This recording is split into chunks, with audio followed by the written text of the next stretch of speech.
전도 2016 그리스도의 일꾼이 되자. 아멘. 여러분 혹시 좋은 소식이 오기를 기다려 보신 적 있으십니까? 그 기다리면 어때요? 막 좋은 소식이 와야 되는데 나쁜 소식 오면 안 되니까 뭐 애 끓으면서 기다려 보신 적 혹시 없으세요? 특별히 직장을 구하면서 직장이 되었다라는 뭐 소식, 아니면 수험생들 요즘 시니어들이 그 대학교 애플리케이션 넣어놓고 얼리 디시전 하는 아이들은 지금 12월 달에 지금 와야 되거든요. 그런 것들을 기다리고, 또 입학 전형을 넣어놓고 그 어드미션 레터가 오기 전 그때까지 얼마나 그렇게 기다리다가 그런 어드미션 레터가 나와서 합격되었다 그러면 얼마나 그것이 좋은 소식이 됩니까? 정말 기뻐서 뛸 정도로 아주 기쁜 소식이 되고, 또 그것을 전하기 전까지 그런 소식을 듣고 가족에게, 사랑하는 사람들한테 전하러 가기 그 직전에 그 소식을 전하는 그 마음은 굉장히 아름답다라는 거예요. 즐겁다라는 거예요. 기쁘다라는 것이에요. 물론은 이제 발을 재촉해서 막 가겠지만 요즘은 뭐 세상이 좋아졌으니까 이렇게 페이스타임을 이렇게 하면서 기쁜 소식을 전할 수도 있고, 뭐 카톡을 보낼 수도 있고, 문자를 보낼 수도 있습니다. 그러나 그 모든 것을 전하는 그 순간에는 아주 기쁜 마음, 그 기쁘는 것 자체가 축복의 길이 된다는 것을 우리가 동의할 수 있다라는 것이에요. 이스라엘 사람들도 고대하던 바람이 있었습니다. 특별히 이사야가 이 예언의 말씀을 전할 때 하나님께 심판받아서 이제 이스라엘 멸망하고 바벨론에게 포로돼서 정말로 오랫동안 기다려왔죠. 70년 동안 종살이를 하고 70년 이후에 돌아올 것이라는 그 예언의 말씀, 그것을 생각하며 기다리며 70년이 끝나가기를 기다릴 때, 뭐 우리가 충분히 이해할 수 있는 것은, 또 여러분의 세대는 뭐 일본의 지배를 받고 그런 교육을 받고 광복을 맞이했던 그런 경험 있으신 분들도 있을 것이고, 또 6.25 전쟁으로 종전의 소식을 기다리는 그런 것들, 그리고 그 다음 세대들도 그런 거에 대한 기쁨과 이런 것들을 배워왔다라는 거죠. 학습됐죠. 그래서 그 기쁨을 알죠. 자, 이스라엘 사람들에게는 타국살이 70년이 되어서 이제 고향으로 돌아가고 싶어하는 그 마음을 좀 한번 헤아려 보시고, 그리고 이제 그 고대하던 소식, 자 이제는 고향으로 돌아가도 된다는 소식을 들을 때 그 소식을 전하는 자의 마음을 한번 이해해 보시고, 또 그 소식을 들은 그 사람의 마음을 한번 생각해 보시기 바랍니다. 이스라엘 사람들이 그렇게 고대하던 그 소식을, 그 전령이 전하기 위해서 막 가는 그 발은 아름다운 발이라는 것이죠. 이제 회복의 소식, 이제 예루살렘으로, 이제 내가 태어나고 우리의 조상들이 살았던 그곳으로 돌아간다는 그 아름다운 소식을 전하기 위해서 이 오늘 말씀이 그 전하는 바를 아름답다고 표현한 것은 너무나도 당연하다는 것이죠. 그 7절을 보면 좋은 소식을 가져오며 평화를 공표하며 복된 좋은 소식을 가져오며 구원을 공표하며 시온을 향하여 이르기를 내 하나님이 통치하신다 하는 자의 산을 넘는 발이 어찌 그리 아름다운고. 정말로 그 무슨 동요였나요? 발걸음도 가볍게, 뭐 그런 동요가 있었죠. 기쁠 때 표현하잖아요, 그 발걸음을. 그럴 때 들을지어다 너희 파수꾼들의 소리로다 그들의 소리를 높여 일제히 노래하니 이는 여호와께서 시온으로 돌아오실 때 그들의 눈이 마주 봄이라. 복된 소식을 가지고 오는 자의 고백, 하나님이 통치하신다라는 거죠. 이게 무슨 얘기냐면 지금 현재 일어나고 있는 이 모든 것들의 주권자가 하나님이시라는 거예요. 하나님께서 하셨기 때문에 이 일이 되어졌다라고 고백하고 있는 것이라는 거죠. 이스라엘에게 하나님은요, 삶의 원동력이셨고 힘이었고 방패셨어요. 하나님께서 하시지 않으면 이스라엘은 이런 좋은 소식을 기대할 수도 없고 들을 수도 없고 경험할 수도 없었어요. 참, 그런데 아이러니한 건 이렇게 좋으신 하나님을 함께하는 이스라엘이 늘 하나님을 배신했다라는 거예요. 하나님을 배신하고 우상을 숭배하고 하나님의 말씀을 어기고 하나님을 반대하는 백성들이 되었다라는 거예요. 그런데 하나님은 끊임없이 은혜를 베푸시고 그들을 돌리신다라는 것이죠. 이들의 고백은요, 이것이 우연이 아니라는 것이에요. 하나님께서 이제 바벨론에서 포로되었던 이들을 이제 예루살렘으로 데리고 가시는 그것이 우연이 아니라는 것이에요. 바벨론 왕의 은혜가 아니라는 것이에요. 하나님께서 하셨다라는 거예요. 그렇기 때문에 그들의 입에서 고백하는 소리가 하나님께서 통치하신다라는 거예요. 다시 이스라엘을 구원해 주신 것에 감사드린다는 것이죠. 그 복음의 소식을 전하는 사람들의 발걸음은 가볍고 아름답고요. 이제 그 소식을 첫 번째 들은 사람들은 파수꾼이에요. 파수꾼. 복음의 소리를 들은 사람들은 어떻게 된 거예요? 기쁜 소식을 들었잖아요. 이 파수꾼은 그래서 막 이제 소리를 내어서 이것들을 계속해서 전파해야 되는 것을 하고 있다라는 거예요. 결국은 복음의 아름다운 바를 가진 자나 파수꾼이나 동일한 역할, 하나님께서 구원하시는 그 기쁨의 소리를 전해야 되는 통로의 역할을 하고 있는 건 동일한 것이라는 거예요. 하나님의 좋은 복된 소식을 알린다라는 것이죠. 근데 성경은 이 파수꾼에 대한 이야기를 또 하는 데가 있어요. 하나님의 파수꾼의 역할을 누구에게 요구하셨냐면 에스겔 선지자한테 요구하신 적이 있습니다. 에스겔 3장 17절을 보면 거기에 나와요. 물론 에스겔에는 좋은 소식보다는 심판과 회개란 말씀으로 일단 주시죠. 이스라엘에게 회개하기로 요구하셨어요. 에스겔에게 하나님의 말씀을 듣고 죄중 삶을 돌이키지 않는 것, 그거는 그들의 잘못이라고 말씀하셨고요. 다만 그 말을 전하지 않아서 그들이 회개하지 못할 기회를 얻지 못한다면 그 핏값을 에스겔에게서 받겠다라고 하셨어요. 그 손에서 차주시겠다라고 하면서 파수꾼으로 세우신 것에 대해서 아주 중요한 역할에 대해서 말씀하셨다라는 거예요. 에스겔도 그렇고 오늘의 본문의 이사야 선지자도 그렇고 모두 하나님의 복된 소식도 전했고 심판의 메시지, 멸망의 메시지, 또 복음의 메시지, 구원의 메시지를 동시에 전했던 선지자였습니다. 이들 또한 말씀을 전하는 아름다운 발을 가진 자였고 또 파수꾼으로서 하나님의 말씀을 선포했던 사람들입니다. 저는 모든 선지자들이 하나님의 파수꾼이었고 그 아름다운 발을 가졌던 사람이라고 생각합니다. 이 두 파수꾼은 사람들이 듣든지 아니 듣든지 하나님의 말씀을 전했다라는 것이에요. 에스겔에게 하신 말씀을 기억해 보면 파수꾼이 그 역할을 감당하지 않으면 그 죄를 파수꾼에게 묻겠다고 하신 것, 그것을 기억하면서 사람이 전하는 말씀을 듣든지 아니 듣든지 믿든지 아니 믿든지 전했다라는 거예요. 자, 생각해 보세요. 바벨론의 포로에서 이제 해방되었습니다. 이제 짐을 싸십시오. 이제 우리 예루살렘으로 갑니다. 믿는 사람은 짐을 꾸릴 것이고 믿지 않는 사람은 짐을 꾸리지 않을 거라는 거예요. 짐을 꾸리지 않고 따라 나서는 사람은 따라 나서지 않는 사람은 예루살렘으로 돌아갈 수가 없어요. 사실상 의인이었으나 현재의 모습이 악을 행한다면 하나님은 늘 말씀을 주셔서 돌이키라고 하신다는 거예요. 이전에도 그랬고 지금도 그래요. 지금도 우리가 하나님 앞에 죄의 모습을 갖고 있다면 성령님을 통해서 우리가 가진 말씀을 통해서 우리 보고 돌이키라고 하신다는 것은 이스라엘 백성이 선지자를 통해서 들었던 말씀이나 지금 우리가 말씀이나 예배를 통하여 듣는 말씀 똑같다라는 것이죠. 성령을 통해서 듣는 회개의 욕구는 똑같다라는 것이에요.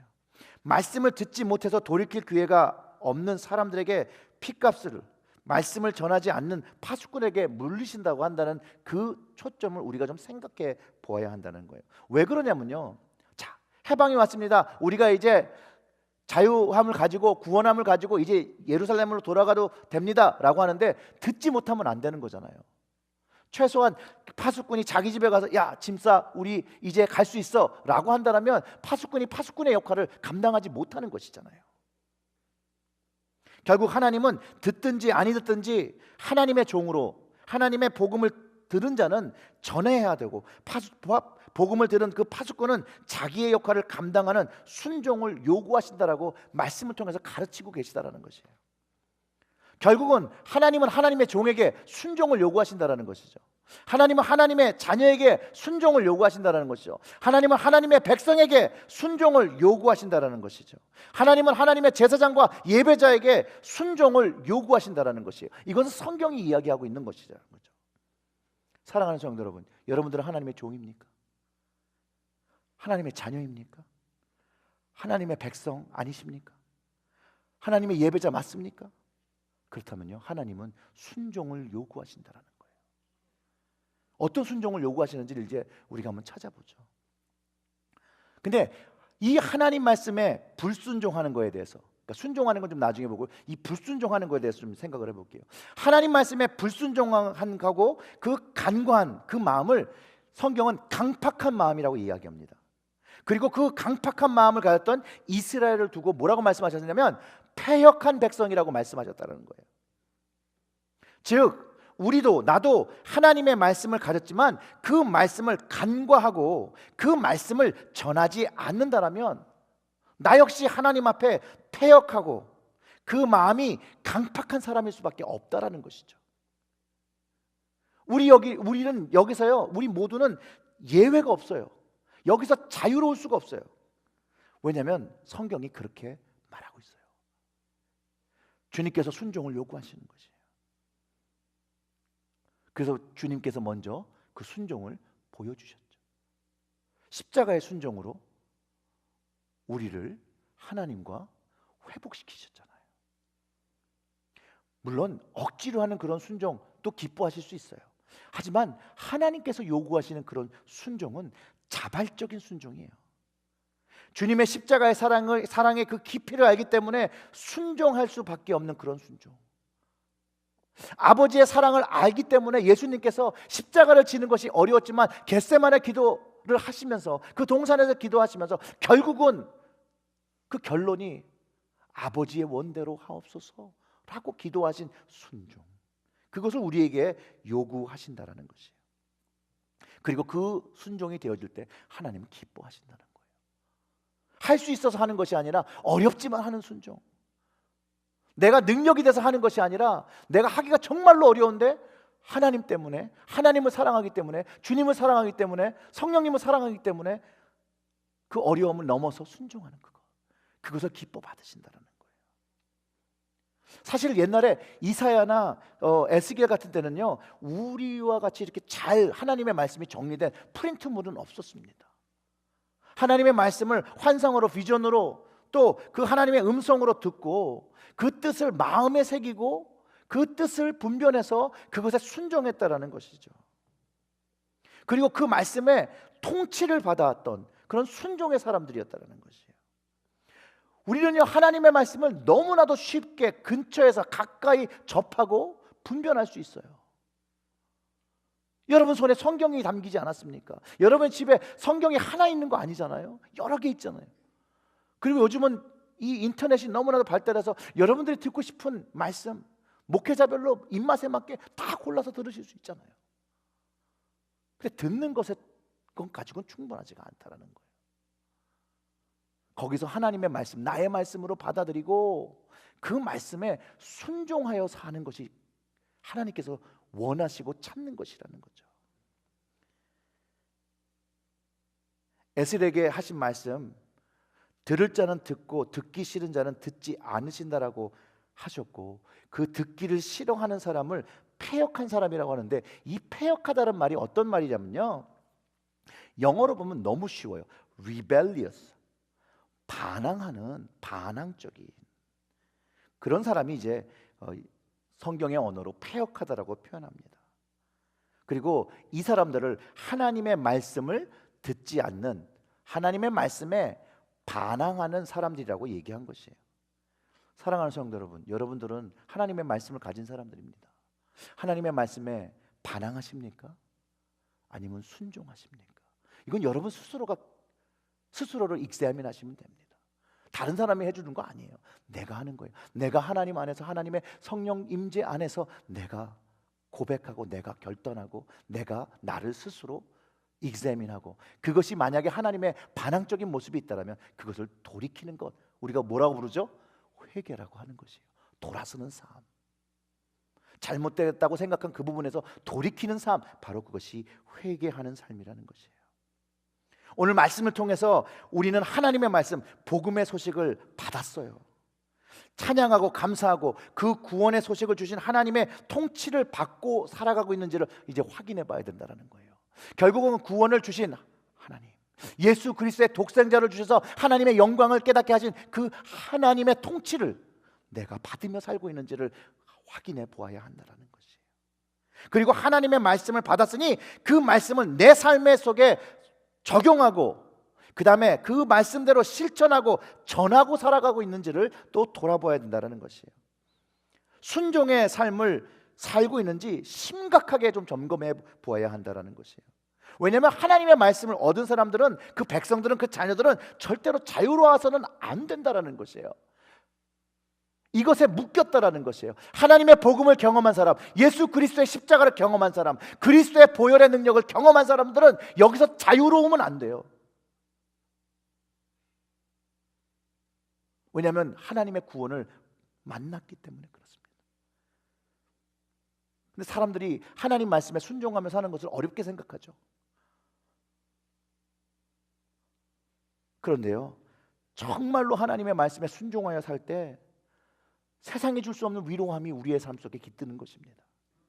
하나님께 순종할 때 세상이 주지 못하는 자유함을 누리게 됩니다.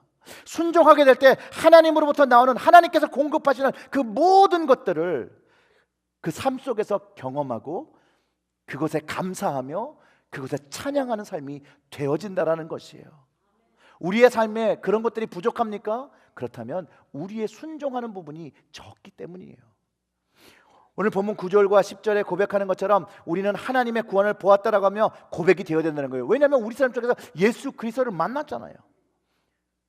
너 예루살렘의 황폐한 곳들아 기쁜 소리를 발하여 함께 노래할지어다. 이는 여호와께서 그 백성을 위로하셨고 예루살렘을 구속하셨습니다. 이건 이스라엘 백성에 주셨던 말씀이고, 우리에게는 어떤 말씀을 주셨던 거예요? 예수 그리스도가 이 땅에 오셔서 우리에게 구원의 생명을, 영원한 나라의 약속을 주셨잖아요.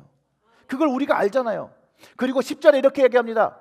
여호와께서 열방의 목적에서 그 거룩한 판을 나타내셨으므로 모든 땅 끝까지 우리 하나님의 구원을 보았도다. 이건 이스라엘이 경험한 구원이죠.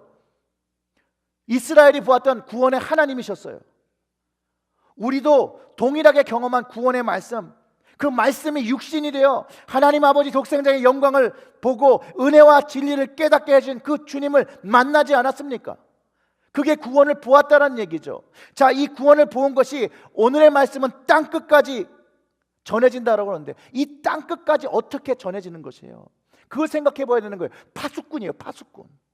그 하나님의 구원을 만난, 그 말씀 되신 주님을 만난 사람이 이제는 복음의 아름다운 바를 가지고 파수꾼이 되어서 그것을 전해야 된다라는 것이죠. 그럴 때 땅끝까지, 이거 어디서 많이 들어본 말씀 아닙니까? 땅끝까지.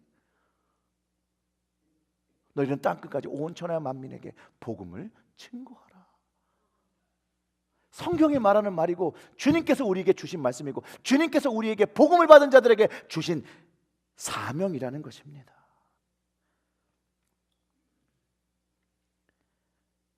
이 구원의 하나님을 만나면요, 이 주님을 경험하면 하나님을 찬양하게 돼요. 주님을 만나고 경험한 사람들은요, 하나님을 찬양할 수밖에 없어요. 하나님을 경험한 사람은요, 찬양의 삶과 감사의 삶을 동반하여 살아가게 됩니다. 왜냐하면 이 찬양과 감사의 삶이요, 하나님께 이렇게 딱 맞춰져 있거든요.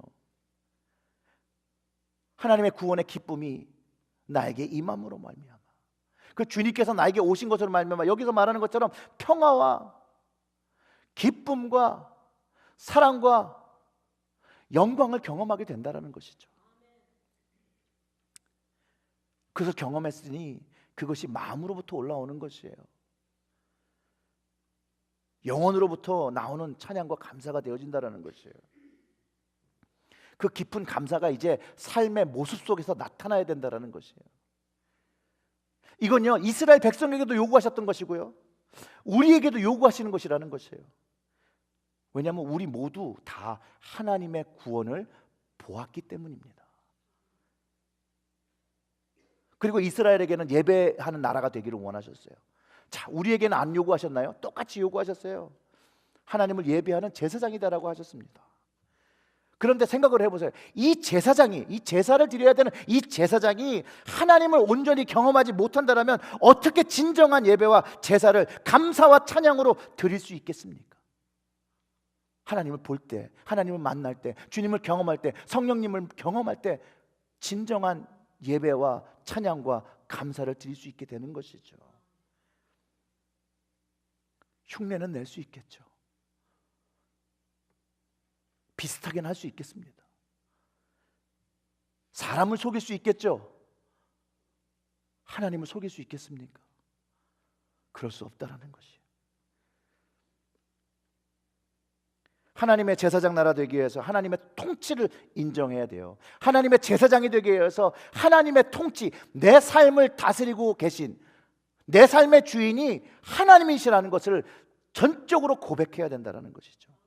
그리고 내 삶을 그분에게 드려야 된다는 것이죠.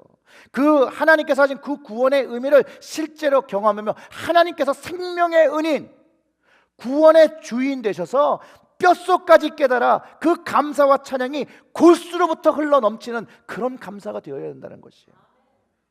그럴 때 하나님을 전적으로 신뢰하며 이스라엘 백성들이 바벨론에서 나왔던 것처럼 우리도 하나님을 신뢰하며 세상의 삶에서 우리의 삶을 분변해서 하나님의 나라로 걸어가게 되는 것이라는 것이에요. 그리고 하나님의 거룩한 백성이 그곳에서 나와서 다시 광야의 삶을 걸어가고요, 애굽에서 나왔던 이스라엘이 가했던 훈련처럼 이제 바벨론에 포로되었다가 돌아오는 이스라엘이 동일하게 그 예배하는 백성으로 준비되어 훈련되어 다시 예루살렘으로 돌아온 것을 이야기합니다. 즉 돌아올 때의 그 모습은 변화된 모습이어야 되는 거예요. 하나님을 만났으므로 변화된 모습, 하나님을 이제는 전적으로 신뢰하고 그분의 인도하심을 따라 살 것을 헌신하고 이제 하나님을 예배할 준비하고 돌아가는 그것.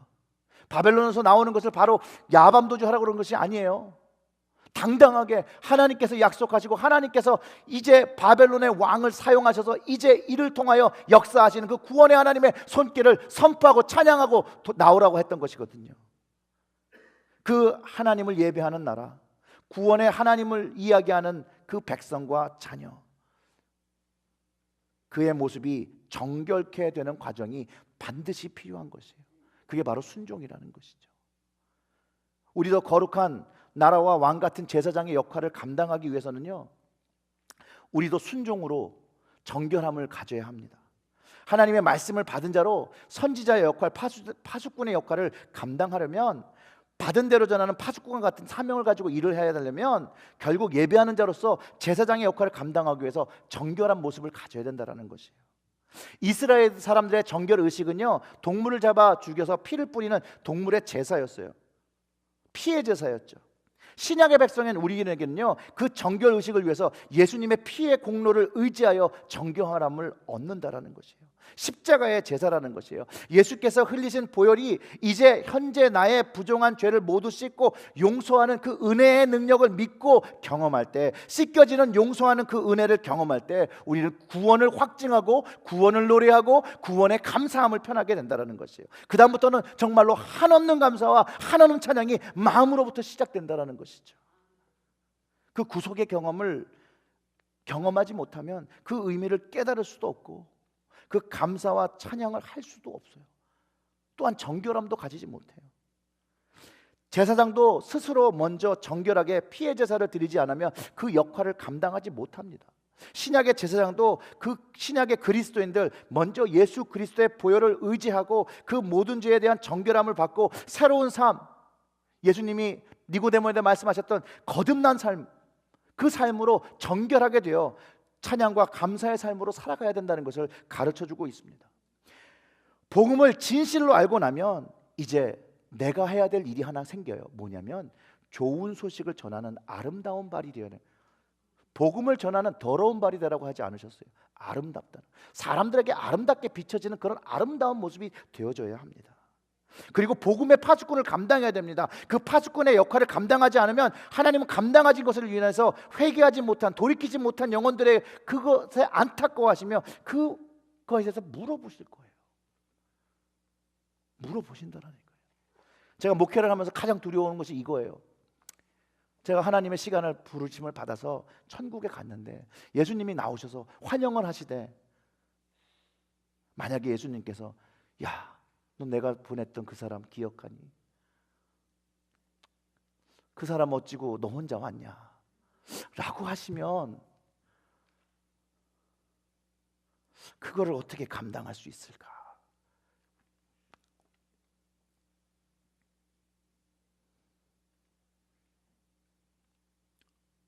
감당할 수 없는 일이 될 것 같다는 거죠. 그래서 최선을 다해야 된다는 거예요. 듣든지 아니 듣든지 믿든지 아니 믿든지, 그래도 기회를 얻을 때마다 하나님의 은혜와 복음과 구원의 기쁨을 우리의 삶을 통해서 알려야 된다는 거예요. 이것을 알았던 바울이요, 그리스도인들에게, 교회들에게 복음 전파에서 이렇게 안타까워요. 바울은요 이랬어요. 주의 이름을 부르는 자는 구원을 얻을 것이라고 선포했어요. 주의 이름만 부르라고 그랬어요. 그의 안타까움이 뭐냐면 부르기만 해도 구원을 얻을 것인데, 이렇게 얘기해요. 로마서 10장 14절과 15절에서 그런즉 그들이 믿지 아니한 이를 어떻게 부르리요? 듣지 못한 이를 어찌 믿으리요? 전파하는 자 없이 어찌 들으리요? 보내심을 받지 아니했으면 어떻게 전파하리요? 기록된 바 아름답도다 좋은 소식을 전하는 자들의 발이요 함과 같으니라. 여러분, 바울이요 걸어다니면서 전했던 그 복음의 길이 얼마나 힘들고 길고 어려웠는지 아십니까? 근데 바울은 이거를 자랑했다는 거예요. 이 복음의 열정을 고린도후서 11장 23절에서 28절에 이렇게 얘기합니다. 내가 수고를 넘치도록 하고 옥에 갇히고 더 많이 하고 매도 수도만 죽지 않고 여러 번 죽을 뻔하였으니 유대인들에게 40에서 하나 감한 매를 5번이나 맞았으며 3번의 태장을 맞고 1번 돌에 맞고 3번 파선을 하고 일주야를 깊은 바다에서 지냈으며 여러 번 여행하면서 강의 위험과 강도의 위험과 동족의 위험과 이방인의 위험과 시내의 위험과 광야의 위험과 바다의 위험과 거짓 형제 중에 위험을 당하고 또 수고하고 애쓰고 여러 번 자지 못하고 줄이고 목마르고 여러 번 굶고 죽고 헐벗었느라 이외의 일을 고사하고도 아직도 내 속에 누리는 일이 있으니 곧 모든 교회를 위하여 염려하는 것이라.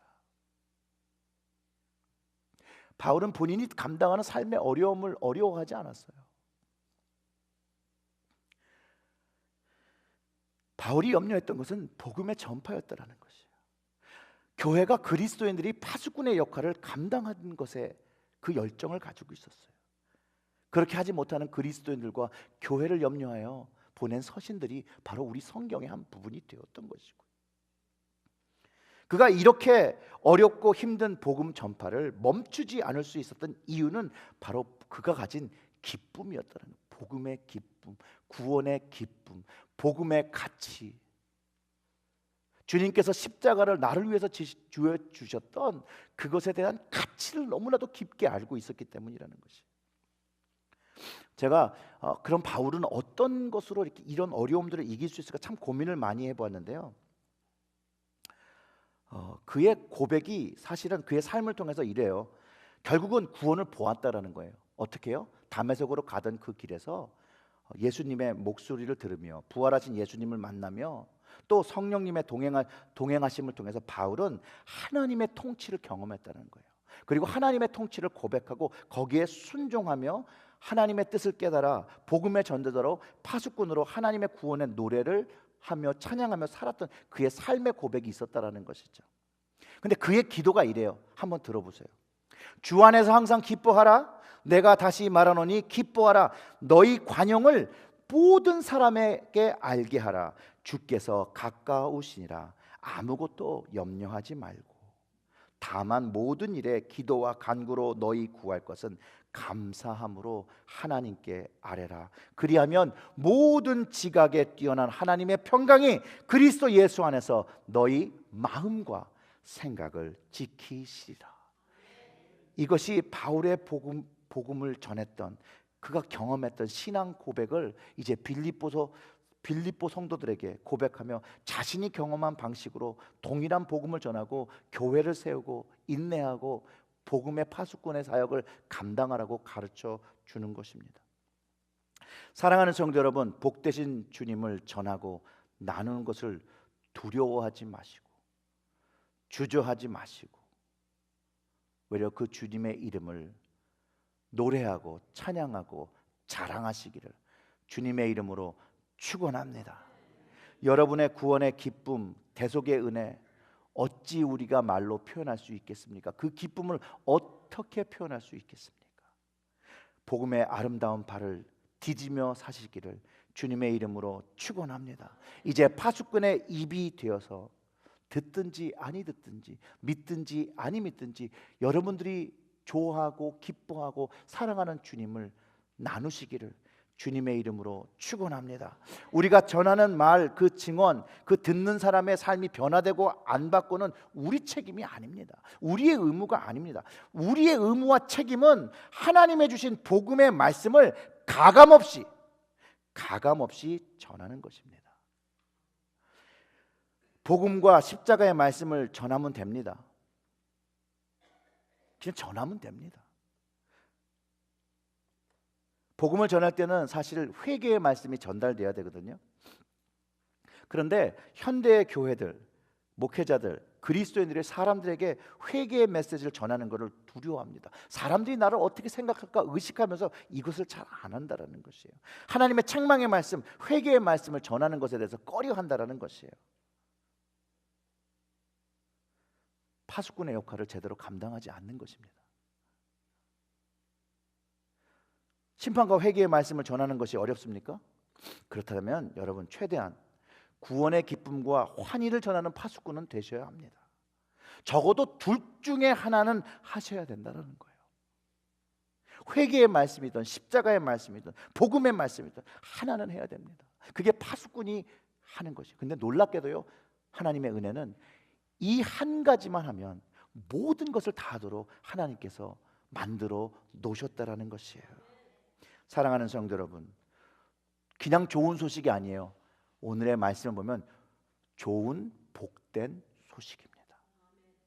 예수 그리스도의 복음을 전하는 아름다운 발, 그것을 가지고 살아가시고요, 파수꾼의 사명을 감당하시면서 아름다운 입, 아름다운 손, 아름다운 마음으로 하나님께 영광 돌리시고요, 믿지 않는 자들에게는 예수님의 선함을 닮아 선행을 베풀고 살아가시기를 주님의 이름으로 축원합니다. 기도하겠습니다.